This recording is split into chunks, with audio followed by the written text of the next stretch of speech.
Espero que se encuentren muy bien. La idea de esta clase es nuestra tercera clase de procesos estocásticos. Entonces vamos a entrar un poco en el detalle, un poco en la valoración de algunos derivados financieros. Entonces, esta clase son dos solamente. Movimiento browniano geométrico con probabilidades reales o simulaciones reales. Es lo que vamos a hacer. La idea es Monte Carlo asumiendo probabilidades reales, cómo se estiman los parámetros, el drift y la volatilidad. Y por el otro lado lo que vamos a hacer es movimiento browniano geométrico neutrales al riesgo, ¿sí? O risk neutral. Entonces la idea de esto es retomar lo que veíamos en la última clase. Entonces, que éramos, digamos, una de las grandes conclusiones que habíamos llegado con el lema de Ito, es que sabemos que esos cambios del precio logarítmicos, o sea, cuando el logaritmo de ese, cómo cambia esa función, son normalmente distribuidos. Acuérdense que ese lo llamábamos, y pues ese es el nombre, movimiento browniano aritmético o simple, es como los dos nombres que se tienen. El geométrico es cuando los cambios dependen de ese, recuerden eso. Entonces, eh, por lo tanto, ¿qué es lo que tenemos? Que los cambios de ese se distribuyen logarítmicamente, como veíamos anteriormente. Entonces, lo que tenemos hasta ahora es que el ds, que era pues el movimiento browniano geométrico normal que teníamos, pues era igual a ese drift, el precio, la volatilidad por ese. Este era pues el movimiento browniano geométrico que teníamos inicialmente. Pero veíamos que lo más conveniente era modelar los cambios logarítmicos de ese, ¿sí?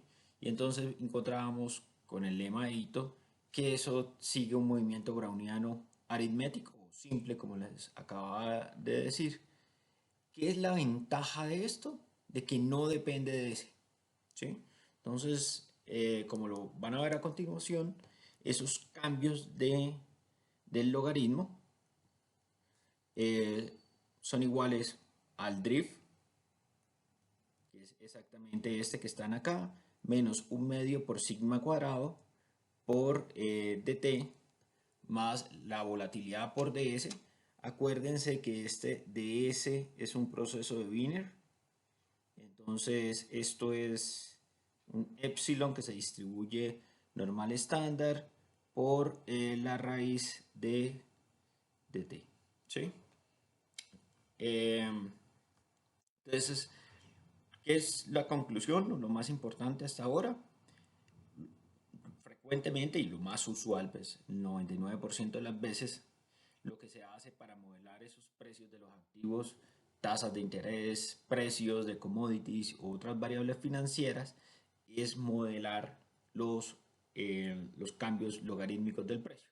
Básicamente utilizar este movimiento browniano simple que teníamos, ¿sí? Eso es como la gran conclusión hasta ahorita, ¿sí?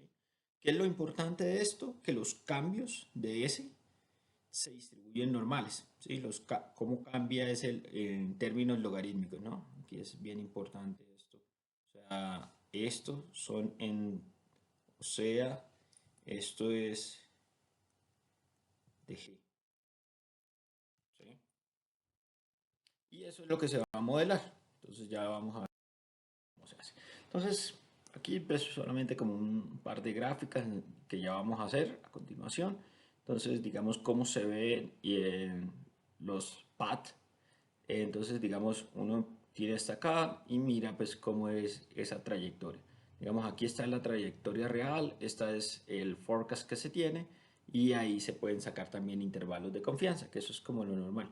Porque una de las cosas que vamos a hacer, que vamos a ver operativamente, que es compleja, es que si uno corre 1000 simulaciones, pues tiene 1000 paths, ¿sí? Entonces uno dice, ¿y cuál escojo? Digamos, entonces, si es para modelarlo, entonces pues uno puede incluir las 1000 o 10.000. Si uno es para reportarlo, entonces lo que uno puede hacer es encontrar un intervalo de confianza y encontrar el valor esperado. Entonces, la siguiente pregunta es, bueno, ¿y eso cómo se hace? ¿Sí? Entonces, hay dos cosas que necesitamos estimar. Uno es nuestro alfa y otro es sigma, la volatilidad. ¿Sí? Acuérdense que entonces, ¿qué es lo que necesitamos? Pues necesitamos un alfa gorro y un S asociado. ¿Sí? Entonces, ¿qué es lo que se hace? ¿O cómo es el método más recomendado? Primero, pues utilice la serie de los precios históricos, casi siempre pues diarios, entonces del petróleo, de cualquier commodity. Después saque los logaritmos naturales de ese y con eso saque el promedio de esos cambios o esas diferencias en logaritmos. ¿Sí? Con eso ustedes ¿qué van a estimar? Van a estimar todo este paréntesis. Pero entonces hay una cosa muy importante que es un error muy común en esto, y es que creen que ustedes esto solamente está asociado al drift, al alfa, y no. O sea, los retornos, digamos, todo este paréntesis es igual al promedio de los retornos, ¿sí? Todo el paréntesis. Eso sí, tengan cuidado que aquí tienen que ser anual,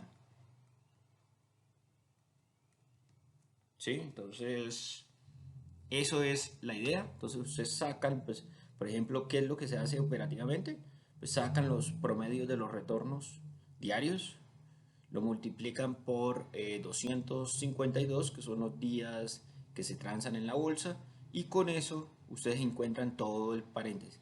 Si ustedes quieren encontrar el alfa, tendrían que despejar, ¿sí? Entonces tendrían que hacer como el R promedio igual a su alfa menos un medio sigma cuadrado. Entonces su alfa va a ser igual a R promedio más un medio sigma cuadrado. ¿Sí? Y entonces este sí sería su drift. ¿Sí? Entonces ténganle como ese cuidado, que esto es una de las cosas comunes, errores comunes que se hacen. Y por el otro lado, pues la volatilidad, ¿cómo se estima? Pues la desviación estándar de esos cambios o esas diferencias de los logaritmos de los precios. ¿Sí? Entonces digamos que eso es lo común. Listo, entonces si ya tenemos alfa, pues ese drift, tenemos la volatilidad, entonces ya tenemos todo lo que necesitamos.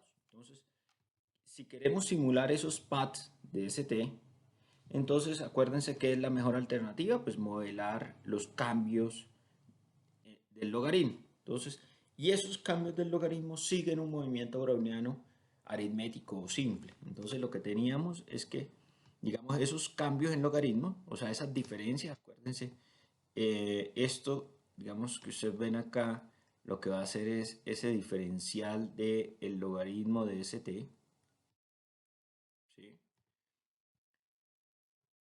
Por eso lo pasan, digamos, es logaritmo de ST menos el logaritmo de ST anterior, o sea, ese ST menos ese delta de T. Entonces lo pasan al otro lado a sumar, y este era pues cómo es el movimiento browniano aritmético simple. Entonces, ¿qué es lo que hacen a continuación? Pues a ambas expresiones.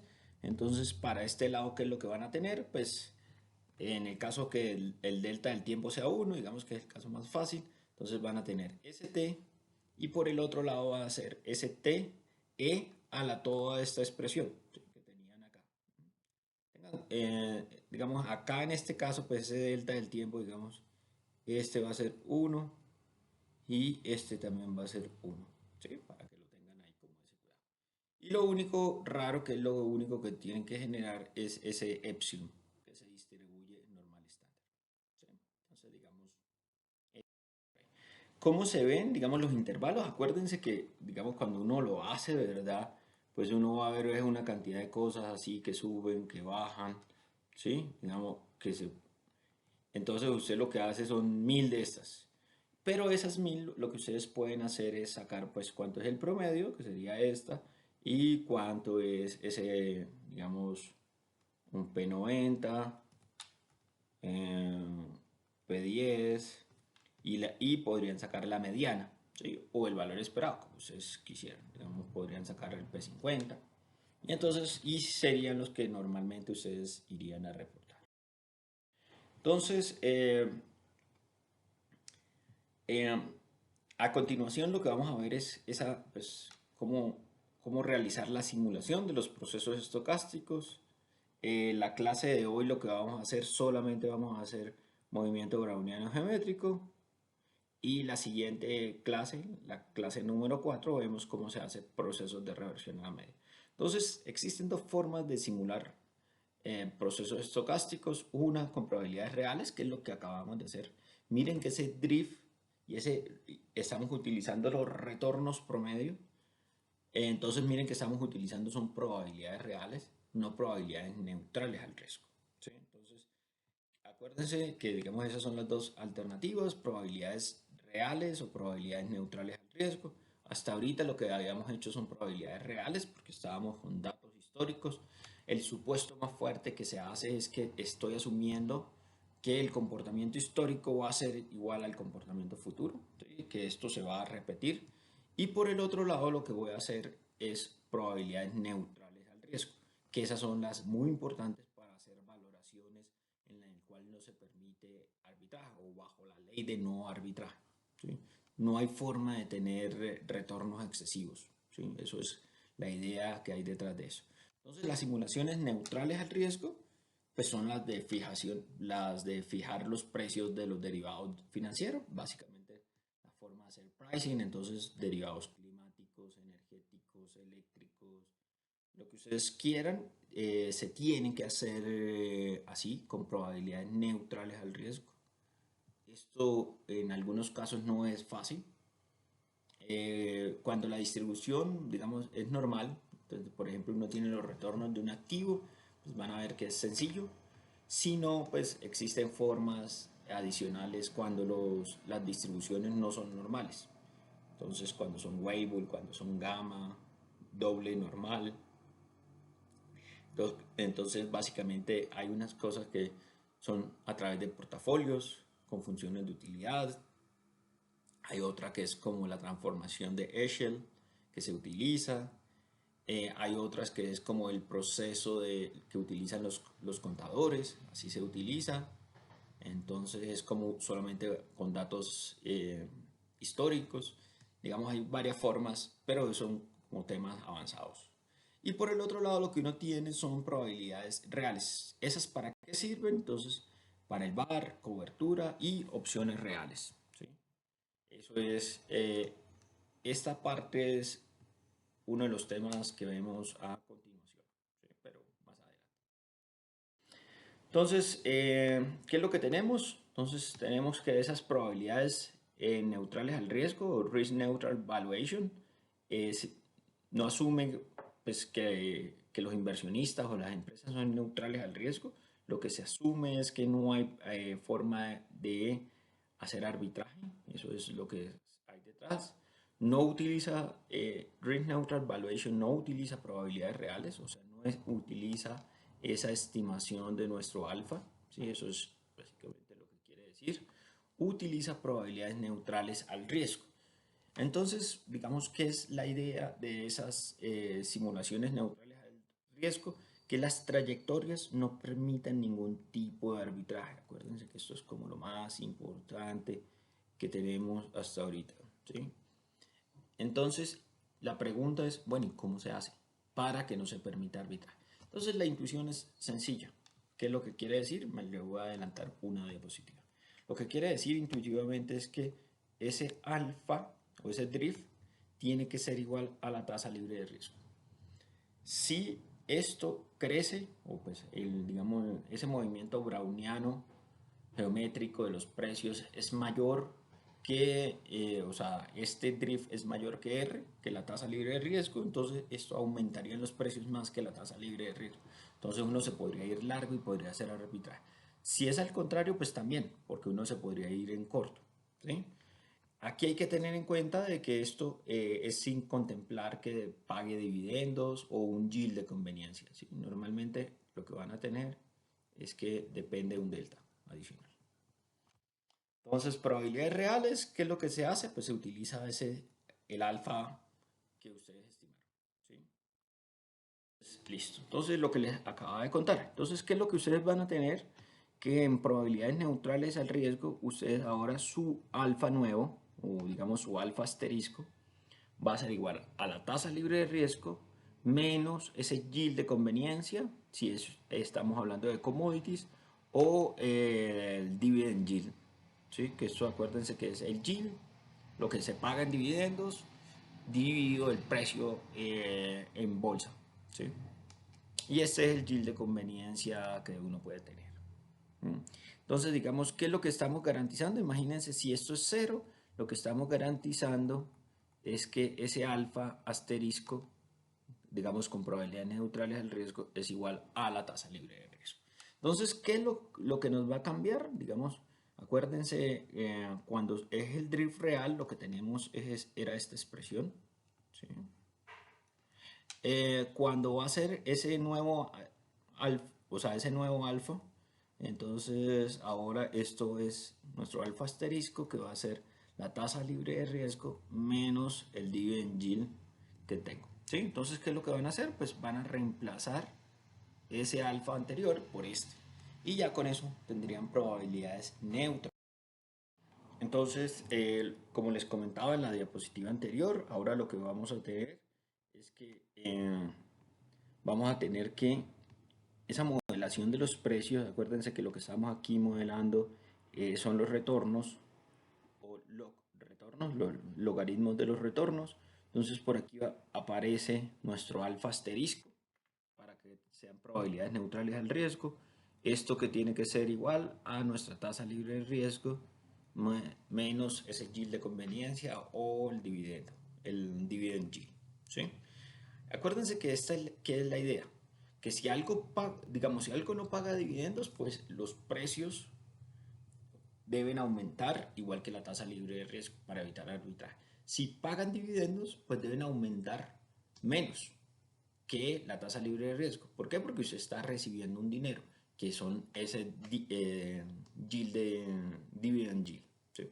Entonces, ¿qué es lo que nos queda? Nos queda lo que les decía.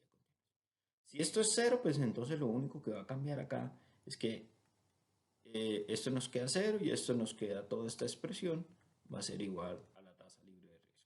¿Sí? Y con eso vamos a modelar los precios con probabilidades neutrales al riesgo. Digamos, por ejemplo, ejemplos que habíamos hecho, por ejemplo, Amazon, que tiene unos retornos anuales del 24% estimados, pues ahora los retornos van a ser 1 punto algo o en la actualidad menos del 1%. ¿Sí? ¿Cómo se ven cuando ustedes empiecen a hacer esos pads? Pues acá se ven en la línea negra, pues se ve con probabilidades reales y con probabilidades neutrales al riesgo van a ser esa roja. ¿Sí? Digamos esto es lo normal, que las probabilidades neutrales al riesgo sean inferiores. O sea que el drift real sea superior que la tasa libre de riesgo. ¿Sí? Pero pues puede pasar casos contrarios, pero esto es como... Por último, entonces, digamos, si ustedes observan la gráfica anterior, ustedes ven que los precios son paralelos y una es inferior, eso es lo normal. Eso básicamente a qué se debe? Pues se debe a que hay un market price of the risk. ¿Qué es lo que quiere decir? Pues hay un riesgo asociado de mercado del riesgo que están contemplando los accionistas. Entonces, básicamente, ¿ustedes qué es lo que tienen? Entonces, por ejemplo, tienen ese alfa asterisco que veíamos. ¿A qué es igual? Pues a R menos el dividend yield. Pero miren que si ustedes lo colocan, ¿ustedes qué necesitarían? Que eso fuera igual a su alfa real, ¿sí? O sea, con probabilidades reales, menos algo asociado al riesgo. Esto que ven a ese lambda, pues va a ser el precio del riesgo. ¿M? Y entonces, ¿esto qué es? Esto va a ser pi. Entonces, ustedes podrían colocar el alfa real menos pi tiene que ser igual a la tasa libre de riesgo menos el yield de conveniencia. Solamente por colocarles un ejemplo, esto que sería para el caso, digamos, de Apple, sería alfa tenía que ser igual a R menos el dividend yield más pi, ¿sí? Si esto es 0, entonces digamos ese 24% que nosotros veíamos tiene que ser igual a, no sé, al 1%, que es la tasa libre de riesgo, más pi. Entonces pi, ese costo del market price of the risk para el caso de Apple sería 23%, ¿sí? Que sería la única forma, pues, de que esta igualdad se cumple. Entonces yo podría despejar ese pi, y ese pi a que es igual, pues, a lambda por la volatilidad, que este es como el precio por cada unidad porcentual de volatilidad, tiene que ser igual a alfa menos este lado de la ecuación, o sea, R menos, menos delta. Entonces lo que tenemos acá, digamos, para ir concluyendo, el market price of the risk se denota como pi, o a veces en la literatura también como M, digamos, eso es como lo normal, y es igual al drift real menos la tasa libre de riesgo más el yield de conveniencia o el dividendo.